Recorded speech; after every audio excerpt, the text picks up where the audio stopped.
Para hablar sobre este tema, hemos invitado al analista político desde Cusco, Jesús Mangia. Buenas noches, Jesús. Gracias por acompañarnos. Bienvenido. Buenas noches, Mabel, y un cordial saludo a todas las personas que están en el búho. Un cordial abrazo a todos ustedes. Bueno, primero vamos a hablar de la situación en el Cusco y luego vamos a proyectarnos a la situación a nivel nacional.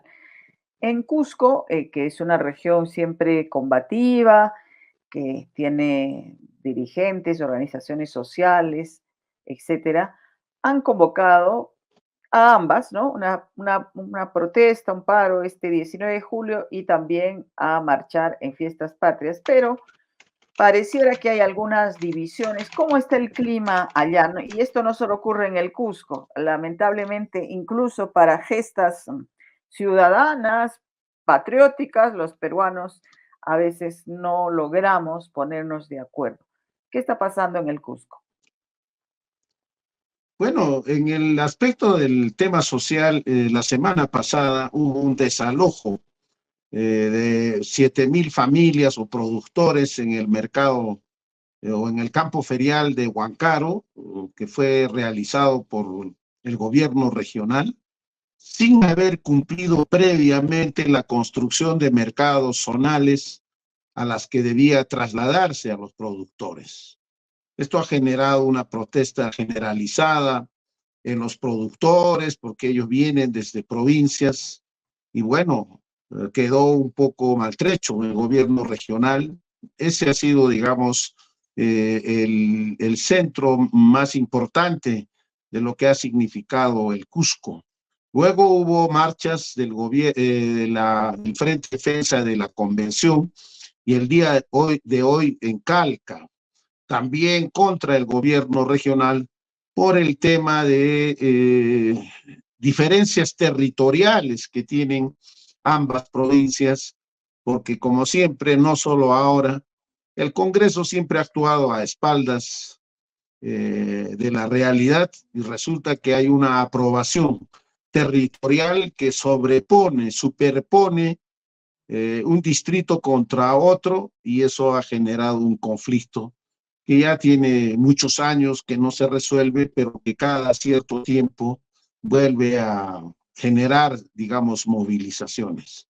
En cuanto a las organizaciones, la Asamblea Regional, que es el frente que aglutina a las organizaciones agrarias, a la Federación Universitaria, a los frentes de defensa y a la Federación de Trabajadores, han acordado hacer una jornada, de tal forma que más o menos la situación está caminando en dichas organizaciones, pero hay que sumar un tema muy preocupante. Ha sido intervenida por la Superintendencia Nacional de la Banca, una cooperativa que tiene cerca de 5.000 a 6.000 socios en la provincia de la Convención. Esto ha generado una ola de preocupación en la gente y es decir, ahora se suma una especie de crisis financiera, porque como entenderás, Mabel, en Cusco, igual que en Arequipa probablemente, hay cantidad de financieras, de ¿Cómo se llama cooperativas. esta que recién ha sido intervenida por la SBS? ¿Cómo se llama? Es Quillacop, que es la Quillacop. cooperativa de la más grande que había en la convención, que tiene cerca de 45 años, pero para malas gestiones, digamos, del ejecutivo, de la gerencia que ha manejado, ha quebrado, ha licuado el dinero de los socios y el SBS le dio un mes de plazo, parece que no han cumplido, y el día de hoy han resuelto intervenir. Pero esa ola, digamos, ese rumor está extendido hace 15 días y entonces entenderás que muchos usuarios, muchas personas que tienen algo de dinero ahorrado están un poco asustados. No solo hay un clima de desocupación, sino ahora se agrega un clima de inseguridad financiera y eso sí es bastante complejo. Ese más o Así menos es. es el clima que hay en el Cusco. Bueno, en todo el país hay preocupaciones económicas. está el rechazo a las autoridades, tanto del Congreso como del Ejecutivo. En el sur, especialmente, esta desaprobación es realmente masiva, históricamente en contra, ¿no? Tanto del Congreso como de hacia Dina Boluarte. Y una primera manifestación sería este paro, una primera manifestación más orgánica, digamos, sería este paro del 19 y la marcha del 27, 28, 29. ¿Cómo está el clima para esas protestas en el Cusco? ¿Y qué crees que va a pasar si eso es similar en otras regiones y crees que va a llegar a tener un impacto mayor estas protestas? A ver, el acuerdo que hay en la Asamblea Regional con la participación de los organismos es hacer una jornada de lucha. ¿Qué cosa más o menos significa la jornada de lucha en esta región? Es que los sectores que pueden paralizar sectorialmente, que hay conflictos en salud, etcétera, van a paralizar. Otros sindicatos están convocando a una movilización desde las 7 de la mañana, los de construcción, los sindicatos de mercados desde las 9 y una concentración en la Plaza de Armas a partir de las 12:30 para la tarde. Es decir, van a realizar un conjunto de actividades, primero con mítines zonales en la puerta de la universidad, en los distritos, para luego converger en la Plaza Mayor del Cusco. Esa es la jornada que han desarrollado o que han aprobado. Y por otro lado, hay algunos frentes que van a paralizar. Como te decía, hay el caso de la convención, que están en conflicto con Calca, y en otros territorios va a haber movilizaciones, plantones, de acuerdo a la misma capacidad de respuesta que tengan las organizaciones. Esa es una primera evaluación que han hecho el día de hoy los dirigentes y han informado que tienen acuerdos de esa envergadura. Va a haber, por ejemplo, cierrapuertas en los mercados durante horas para luego ir a concentrarse en la plaza. Esta es más o menos casi una característica de las paralizaciones, de las jornadas que hay en Cusco. Toda la mañana hay grandes movilizaciones hasta pasado 2 de la tarde y ahí baja un poco la tensión. Y los transportistas han anunciado también que van a respetar el horario de las movilizaciones. Va a ser suspendida el transporte durante esas horas para que no haya ningún tipo de confrontación, porque ellos también han señalado que hay, que están pues preocupados con el tema del costo y bueno, el tema de los hidrocarburos que sigue subiendo siempre centavo a centavo y que de todas formas también afecta a ellos. Y para la marcha hacia Lima, ¿hay pronunciamientos, expresiones de que van a asistir en Cusco, algún gremio, algún grupo de la sociedad? Mira, han priorizado lo del 19, sin embargo, en el acuerdo hay que después del 19 van a evaluar su participación, las distintas organizaciones, cómo se van a sumar a esta jornada del 28, del 29.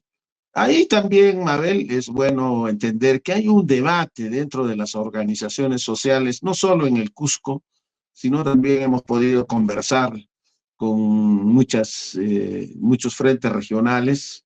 Eh, Señalan ellos de que no debería descuidarse las jornadas nacionales en los propios territorios, porque solo concentrar en Lima significa dejar un poco desarmada a las regiones y lógicamente si la envergadura de las movilizaciones en Lima no alcanza la envergadura que quisieran, lógicamente desde el gobierno desacreditan y hacen una campaña tendenciosa en ese ¿O la sentido. Por ignoran? eso, simplemente la callan, la ignoran y los medios también lo satanizan, pues, ¿no? Por eso está habiendo una evaluación, sin embargo, ya existe un primer acuerdo de que van a participar y van a respaldar esa movilización hacia Lima. Bueno, y todo esto en fiestas patrias, donde va a haber el mensaje de la nación de Dina Boluarte, va a haber una nueva mesa directiva, por lo tanto, un nuevo presidente o presidenta del Congreso que podría asumir la presidencia de la República en caso de vacancia, ¿no? Dado que no hay vicepresidentes. Los anuncios de los movimientos regionales que serían eliminados de las próximas elecciones si en la segunda votación se confirma esto ya aprobado en una primera votación. Las asociaciones de víctimas, es, eso sí están marchando a Lima, eso sí van a hacer las asociaciones de víctimas de los fallecidos, ¿no? Durante las protestas, y los movimientos regionales que están pues a punto de ser anulados, ¿no? Y algunos partidos políticos, algunos líderes que hemos pasado un video recién. ¿Cómo ves el panorama político? ¿Qué podríamos esperar de este 28 en general, tanto del gobierno, del Congreso, como de estas marchas? A ver, yo creo que la jornada del 19 va a ser una primera temperatura para ver el nivel de rechazo que hay al gobierno. Es, como tú has señalado, las encuestas de apoyo a la presidenta es del 2% en todo el sur, y en el caso del Congreso 1%. Nunca, como ha señalado, jamás un poder ejecutivo y legislativo ha sido tan rechazado. Sin embargo, eso nos está encauzando de manera orgánica, movilizada y politizada. Ya estamos, creo que en el caso de los partidos políticos, ya han entrado en el ruedo electoral, eso podemos verificarlo. Ya hay mucho movimiento de los partidos, muchos líderes regionales y nacionales han estado en Cusco en actividades. Ha estado Antauro, acaba de realizar su presentación Verónica Mendoza, han estado otros partidos. Lo que hay un poco de contraste en el caso de los movimientos regionales es que incluso antes de la amenaza de desaparecerlos, muchos movimientos regionales han estado buscando aliarse con partidos nacionales para ir a estas elecciones. Incluso te puedo anunciar, ¿no? Dirigentes del grupo Tahuantinsuyo, de las cuales hay destacados apristas, han lanzado, han hecho vivas y han firmado un pacto con Antauro. Imagínate, líderes históricos del APRA en el Cusco firmando con Antauro, pues eso seguramente solo se puede explicar por un caso de oportunismo político. Igual, varios grupos han estado relacionándose con los que consideran pueden pasar la valla y garantizarles. Por eso va a ser importante ver la capacidad de convocatoria que tengan estos movimientos regionales en Lima. Por lo menos acá, salvo uno o dos movimientos han expresado públicamente su posición de rechazo, ¿no?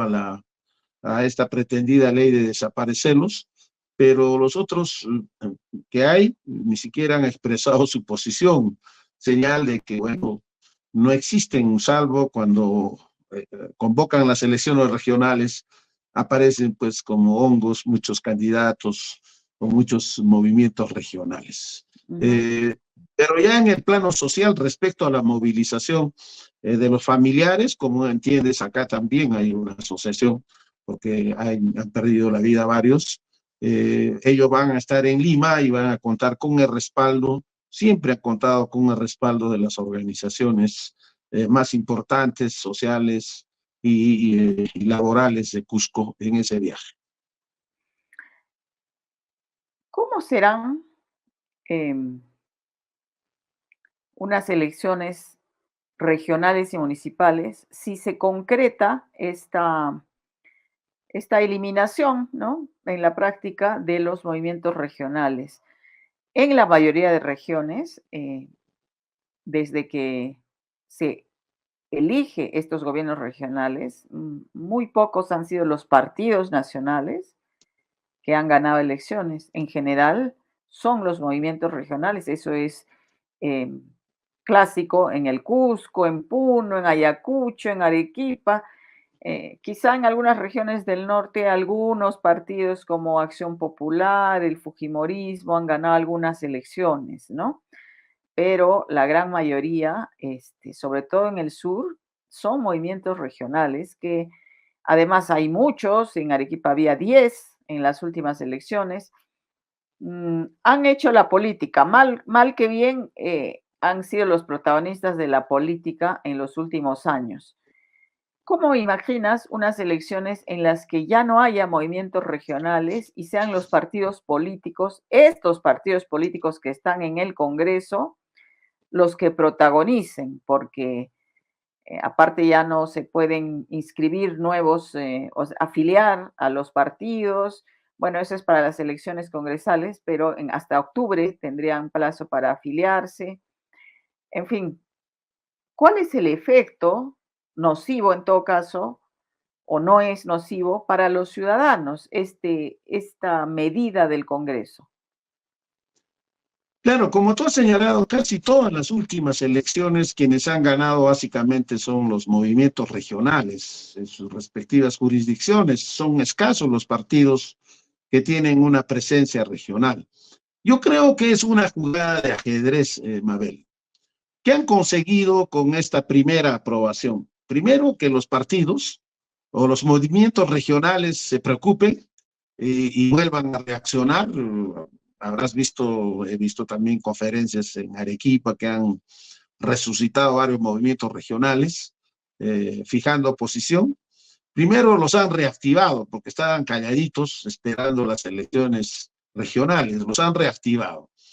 Y en el marco de esa amenaza, estos partidos y estos movimientos regionales están llegando a acuerdos así que no lo dicen de manera explícita. Por ejemplo, hay varios candidatos regionales de distintos movimientos en Cusco que, por ejemplo, han llegado a acuerdos con APP, con Movimiento de Renovación, etcétera, pero los han condicionado. Les han dicho, correcto, vamos a hacer campaña nacional con ustedes, nos comprometemos desde ahora a hacer campaña para ustedes los partidos, pero en la segunda votación ustedes tienen que modificar vuestra votación. Y esto más o menos, por lo menos en el partido del señor López Aliaga, ya lo han dicho de manera pública. Ellos van a retirar el voto de apoyo a esa segunda votación. Y probablemente en el camino ocurra algo parecido, porque se ganan pues enemigos, primero que los partidos políticos nacionales son irrisorios, con una vida orgánica muy precaria en las provincias, en las regiones, y que se ganen de enemigos a liderazgos políticos con todas las limitaciones que tenga, pero que tienen cierto nivel de convocatoria electoral, no les conviene. De tal forma que tal vez, Mabel, vamos a tener en la segunda votación una renegociación, porque el Congreso también tiene que entender que es una organización totalmente repudiada. Y si miramos el perfil de los dirigentes de los partidos nacionales en el Cusco, en las regiones, no tienen un liderazgo asentado, o sea, electoralmente no convocarían, no sumarían. Yo creo que en este sentido, los 25 años ya que existe de regionalización, con todas las limitaciones del caso, han consolidado liderazgos que tienen más una presencia regional. Yo creo que todavía muchos movimientos regionales van a coordinar, van a negociar hasta el filo de la navaja, porque varios de los movimientos regionales han inscrito a sus líderes, un poco asegurando las cosas, han inscrito en varios de estos partidos, ¿no? Sin embargo, la condición es que en la segunda votación estos partidos se abstengan. Es decir, han adelantado los acuerdos políticos que debieran hacerse en periodo electoral. Entonces, ambos ganan. Los partidos nacionales se han nutrido de varios candidatos regionales y probablemente los movimientos regionales, si respetan esos acuerdos internos, van a sobrevivir por lo menos a esta primera ofensiva de los partidos nacionales. Eso es un poco lo novedoso que hemos descubierto, porque hemos visto reuniones públicas de los Ujú, distintos partidos regionales con los partidos nacionales. ujú. Bueno, finalmente, a nivel nacional, ¿cómo ves el panorama, Jesús? Muchos se están disputando en este momento la presidencia del Congreso, aparte de las prebendas que tienen los que integran la mesa directiva, ¿no? Hay la expectativa de que podría haber una vacancia de Dina Boluarte porque ya es muy difícil sostenerla en el poder con esa gran impopularidad que tiene y además los delitos, las investigaciones en las que está comprendida, ¿no? Entonces, se especula con esa posibilidad, ¿la ves viable en el año que viene, en la antes que termine el año?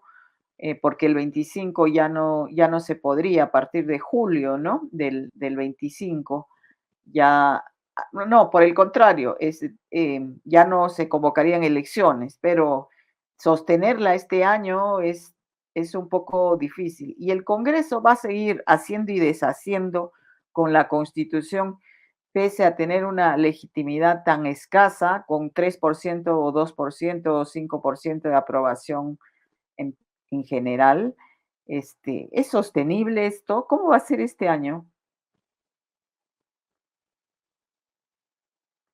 A ver, yo creo que en ese tema, primero los partidos van a tener que expresar o estarán analizando. Hay más de 30 partidos, creo que se va a llegar a 40 partidos reconocidos. Va a haber una gran abstención. De esos 40, 5 o máximo 7 llegarán a superar la valla. Creo que hay mucha gente que es consciente de eso, de tal forma que esa es una premisa para actuar. Segundo lugar, la impopularidad que carga el Congreso, una mochila pesada del Ejecutivo, va a repercutir electoralmente. Por tanto, van a tener que tomar algunas medidas políticas, entre ellas, por lo menos, marcar una diferencia con el Ejecutivo. Y creo que la elección de la mesa directiva más o menos nos va a dar a entender cuál va a ser la tendencia. Si están buscando un reemplazo, probablemente el presidente tenga esas cualidades para alcanzar el consenso. Pero si vemos que la presidencia va a ser entregada a un cuadro militante disciplinado de un determinado partido, vamos a ver el intento de superar y de seguir cargando esa mochila. Mucho va a depender de estas elecciones congresales, pero aún así creo que va a ser una elección de muchas minorías. Hay un rechazo, un hastío a la política y los partidos conocen esa situación. Yo creo que el partido de Fujimori tendrá que evaluar, por eso es que ha lanzado a Alberto Fujimori a la candidatura, a la campaña, van a tener que evaluar cuáles van a ser los resultados y la influencia que va a tener este proceso judicial que hay contra Keiko Fujimori. Mucho va a depender, están quemando ya bastantes naves, lo último, lo que acaba de presentar estos días Keiko Fujimori solicitando al Tribunal Constitucional que anule el proceso de los cócteles.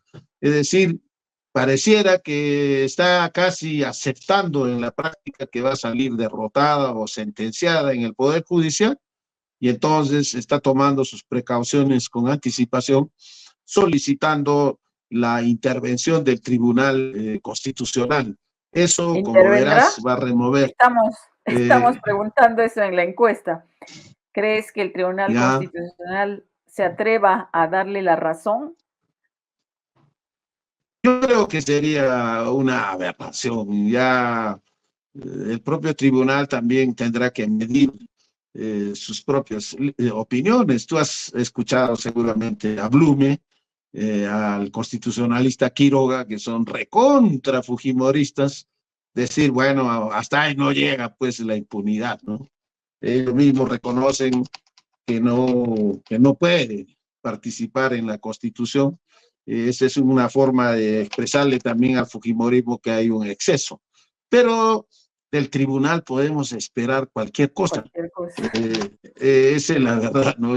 No tenemos pues seguridad jurídica con este tribunal y no vaya a ser que cometan la pachotada. También mucho va a depender los resultados de estas movilizaciones. Y un poco también hay que criticar esas movilizaciones, Mabel. A mí me parece irracional que haya dos grandes movilizaciones. No entendemos en el Cusco por qué las direcciones nacionales no son capaces de haber hecho coincidir una sola movilización. Es pues difícil por los temas de tiempo, de recursos. Mira, preparas una movilización para que sea exitosa, fuerte el 19, ¿qué energía, qué recursos te quedan para el 28-29? Porque viajar hasta Lima de todas formas requiere recursos, tiempo. Y entonces yo creo que hay que jalarle la oreja a esos dirigentes que están en la estratosfera, no quieren, son irresponsables desde mi punto de vista. Hay una sociedad debilitada, la estructura de los sindicatos es muy débil, las organizaciones sociales recién están saliendo de su crisis y bueno, darse el lujo de convocar a dos acciones distintas con tiempos diferenciados, francamente, Error o es estratégico, ¿no? ignorancia, un error estratégico, pues terrible. Mucho va a depender cómo sea el 19 y el 27 para ver qué hace el gobierno. Yo supongo que van a evaluar eso y de ahí escucharemos. También va a ser clave, Mabel, el mensaje presidencial. ¿Qué nos va a decir la señora? Porque ya las cosas tendrá que decir algunas cosas, pues como el tema de la crisis económica, etcétera, etcétera. Muy bien. Muchas gracias, Jesús, por haber estado esta noche con nosotros. Te agradezco. Gracias, un abrazo para todos ustedes.